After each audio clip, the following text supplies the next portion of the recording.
Welcome again friends. Today I'm gonna show you how to download and use the Total PC Cleaner application.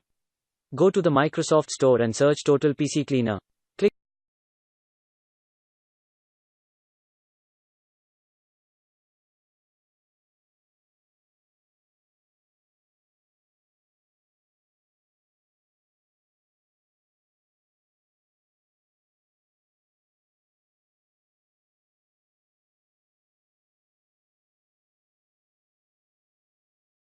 Click the Get. Launch the application and start to scan.